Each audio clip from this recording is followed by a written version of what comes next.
டிடிஜிஎஸ் YouTube சேனலுக்கு இப்ப பூச்சிமேடு வந்திருக்கு. பூச்சிமேட்ல உங்க பேர் சொல்லுங்க. கீதா. இப்ப கீதா உங்க மாடு ஊசி போட்டிருக்கோம். இப்ப மாடெல்லாம் கரெக்டா சன பிடிச்சிட்டு இருக்குங்களா? நம்ம போடுறது எல்லாமே எத்தனை டைம்ல பிடிக்குது நம்ம போடுற ஊசி எல்லாமே? நீங்க போட்டது ஒரு ஊசியிலே பிடிச்சிருக்கு. ஒரு ஊசியில பிடிச்சிருக்கு.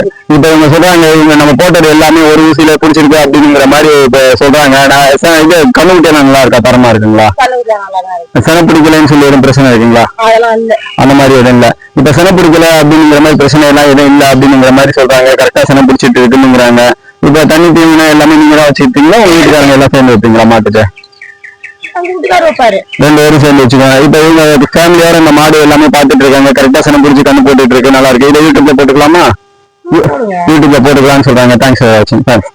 மாட்டு பண்ணையை நீங்க பாக்கலாம். இப்ப பூச்சிமேட்ல கீதானுங்கிறவங்க மாட்டு பண்ணையை தான் நம்ம பாத்துட்டு இருக்கோம். ஒவ்வொரு கண்ணுக்குட்டியும் அருமையா இருக்குது. நம்ம போட்ட கண்ணுக்குட்டி தான் ஒவ்வொன்றும் சூப்பரா இருக்குது. ஒவ்வொரு கண்ணுக்குட்டி நீங்களே பார்க்கலாம். ஒவ்வொரு கண்ணுக்குட்டியும் அவங்களே சொல்லியிருப்பாங்க. எல்லா கண்ணுக்குட்டியும் நீங்க தான் போட்டீங்க, நல்லா இருக்கு சார் அப்படிங்கிற மாதிரி அவங்களே சொல்லியிருப்பாங்க.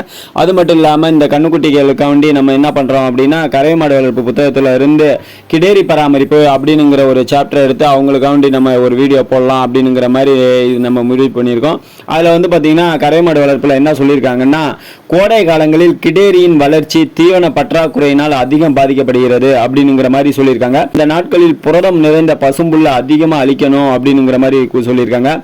கோடை வெயிலை தணிக்க கிடேரியின் மீது 2 அல்லது 3 தடவை தெளிப்பான் மூலம் தண்ணீர் தெளிக்க வேணும் அப்படிங்கிற மாதிரி கொடுத்துருக்காங்க. அதே இல்லாம அருந்துவதற்கு குளிர்ந்த நீர் அளிக்கணும். பகல் நேரங்களில் நிழல் தரும் மரங்களின் கீழே மேய விட வேணும். அடுத்து வந்து பார்த்தீங்கன்னா, திறந்த வெளிக்கோட்டில் அமைப்பே கிடேரிக்கு மிகவும் சிறந்தது. அது மட்டும் இல்லாமல் கோடை காலங்களில் குடற்புழுக்களை நீக்க முக்கியமாக சங்கு புழுவை நீக்க மருந்து அளிக்க வேண்டும் அப்படிங்கிற மாதிரி தெளிவாகவே கொடுத்துருக்காங்க. இதை விட ரொம்ப முக்கியமாக என்ன சொல்கிறாங்கன்னா, மாதம் ஒரு முறை புற ஒட்டுண்ணி நீக்க மருந்தை கிடேரி மீது தெளிக்க வேண்டும். கிடேரிகளுக்கு குடற்புழு நீக்க மருந்து ஒட்டுண்ணி நீக்க மருந்து அளிப்பதனால் அதன் வளர்ச்சி 10% அதிகமாகிறது அப்படிங்கிறத கறவை மாடு வளர்ப்பு புத்தகத்தில் சூப்பராக கொடுத்துருக்காங்க. அதோடைய இதை நான் ஸ்க்ரீன்ஷூட் பண்ணி உங்களுக்கு நான் டெஸ்க்டாப்பில் முன்னாடியே வைக்கிறேன். அதை நீங்கள் பார்த்தீங்கன்னா உங்களுக்கு தெரியும், மேலே தான் இருக்குது. அதை நீங்கள் படிச்சும் பார்த்துக்கலாம். இது வந்து அனைத்துமே கறவை மாடு வளர்ப்பு புத்தகத்தில் இருந்து தான் எடுத்து நம்ம சொல்லிட்டு இருக்கோமே தவிர நம்மளுடைய தனிப்பட்ட கருத்துக்கள் எதுவுமே கிடையாது. அதான் நம்ம போடுறது பிடிச்சிட்டு தானே இருக்குது. நீங்க போடுறது ஒரு ஊசியில குத்திக்குது. அதனாலதான் உங்களையே கூட்டுனது. டிடிஜிஎஸ் ஜிகுந்தராஜா இப்ப யூடியூப் சேனல் பிடிச்சிருந்தா லைக் பண்ணுங்க, ஷேர் பண்ணுங்க, கமெண்ட் பண்ணுங்க. நம்ம போற வீடியோ அனைத்துமே கறவை மாடு வளர்ப்பு புத்தகத்துல இருந்தா எடுத்து உங்களுக்கு கொடுக்கப்பட்டது. தொடர்ந்து பார்த்துட்டே வாங்க, பயனடைங்க. தேங்க்யூ ஃபார் வாட்சிங்.